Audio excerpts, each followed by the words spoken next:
right, guys, we're going to talk about Lewis structures. And Lewis structures are just a way for us to visualize molecules, and you're going to be expected to draw them based off of chemical formulas. So quick notes here about covalent bonds. You're going to make sure that everybody is going to have 8 valence electrons, except for your exceptions are hydrogen, boron, and aluminum. And these atoms are going to have shared and unshared electron pairs. So let me kind of show you here. We've got these 2 chlorine atoms. This chlorine came to the party with 7, and this one came with 7. So they're going to join up and share these 2 electrons so that each of them has an octet. So if we look at this right here, this is the correctly drawn Lewis structure. We can see that this chlorine has 2, 4, 6, 8. So that one's good. And this one over here has 2, 4, 6, 8. So that one's good too. And that's how Lewis structures are done. We're just basically drawing a picture. These can be very hard for some students at first, but with practice you get much better. And they're very similar to just creating a puzzle. I have an in-class activity using puzzle pieces to make Lewis structures, but if you are not here, you're going to just have to practice. I'll also have some other resources and videos posted on Canvas as well. So here are your rules. Your first thing that you want to do is you want to draw valence dot diagrams for every element that you are going to use in the chemical formula. And just as a reminder, valence dot diagrams are these right here. So if I had fluorine, I look at the periodic table and I know fluorine has 7 valence electrons. So I'm going to go all the way around before I double up. 1, 2, 3, 4, 5, 6, 7. And so fluorine just has this 1 electron left that needs a buddy or needs to be paired up. Now, if you put that lone electron on the top, the bottom, the left, or the right, it doesn't matter as long as it just has the 1 individual one. Another example of a valence dot diagram would be carbon has 4 valence electrons, so it looks like that. Once you've done that, you're going to connect your elements through single bonds. So basically, you'll look at all the different elements that you've drawn and figure out how can they join up. And some hints are that the atom in the center, the central elements, are going to usually be found at the start of the chemical formula. So for example, if I had CCl4, carbon is the first element, is probably going to go in the front. And then any terminal atoms, these are ones on the end. Anything that's going to be only connected to one other thing are usually going to be a hydrogen, an oxygen, or a halogen. Those are usually going to be on the edge, so you don't want to put those in the middle.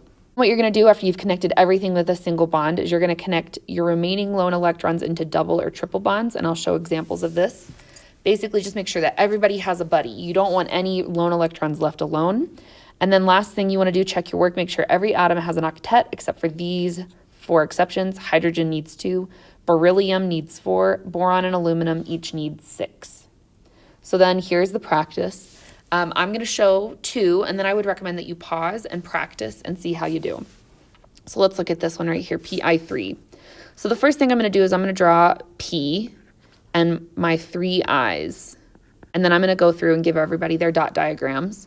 So phosphorus has 5 valence electrons, so it's going to look like this. Iodine has 7 valence electrons, so it looks like this. And I'm going to give every single one the correct number of valence electrons. Now my next step is to connect everybody with single bonds. And really what you want to do is you want to look and see, okay, who needs a buddy? So these iodines all need a buddy, and phosphorus needs 3 buddies. So I'm just going to draw single bonds and connect everybody until I have a full bonded molecule. Now, I didn't draw this beautifully, so my valence electrons are all bonded like that. That's hideous, but it is technically correct. I would prefer, though, that you guys draw these a second time like this. So I'm just going to redraw this so that it looks a little bit prettier and it's easier to read. The key here is easier to read. I don't care so much that they look nice. I just need them to be easy to understand and see. So there's my Lewis structure. Now we're going to check and make sure that everybody has an octet, and if someone's missing an octet, we're going to give some double bonds here. But phosphorus right here has 2, 4, 6, 8. Okay, phosphorus is good. And then each iodine is bonded the same way. 2, 4, 6, 8. Okay, that one's done. And each iodine is the same, so I'm not going to check those last 2. But this is a Lewis structure right here. They can be a little difficult, and so that's why it's important to practice and check yourself. Next we're going to look at F2O. So we have 2 fluorines, F, which has this dot diagram, and there's 2 of them, so we're gonna draw 2. And then an oxygen has 6 valence electrons. They go like this, 1, 2, 3, 4, 5, 6. So now we're gonna fit everything together like a puzzle.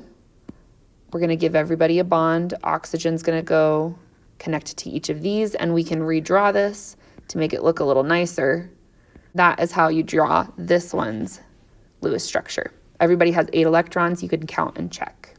Phosphorus and nitrogen each have the same number of valence electrons. They each have 5.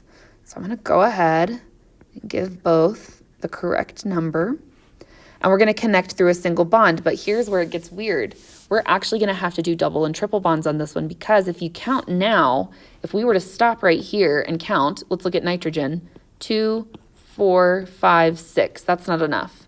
So we're going to keep connecting until they each have enough. So now we're going to connect these 2. So now nitrogen has 2, 4, 6, 7. That's still not enough. So then we'll connect one more time, and I'm actually going to redraw these to look like this. And that is how phosphorus and nitrogen connect. 2 more here. CH4, methane. Carbon goes in the middle almost all the time. So if you ever have a carbon, put carbon in the middle and give it its 4 electrons. And then we have 4 hydrogens. And hydrogen only has 1 electron, and it only needs 2. Remember, hydrogen only needs 2. So what we're going to do is we're just going to place hydrogens all the way around, and we're going to connect hydrogen's dots. And that is how you draw methane. Last one here is C2H4. H4 right here, we have 2 carbons and 4 hydrogens. So I'm going to go ahead and draw C. Draw each of my Lewis dot diagrams here.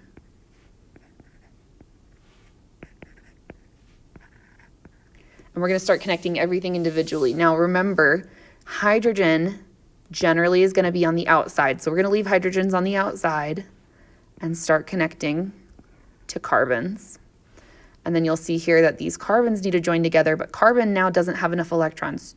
This carbon, for example, this one right here, has 2, 4, 6, 7, and the other carbon is the same. So we need to give them a double bond. And if we were to draw this beautifully, it would look like this.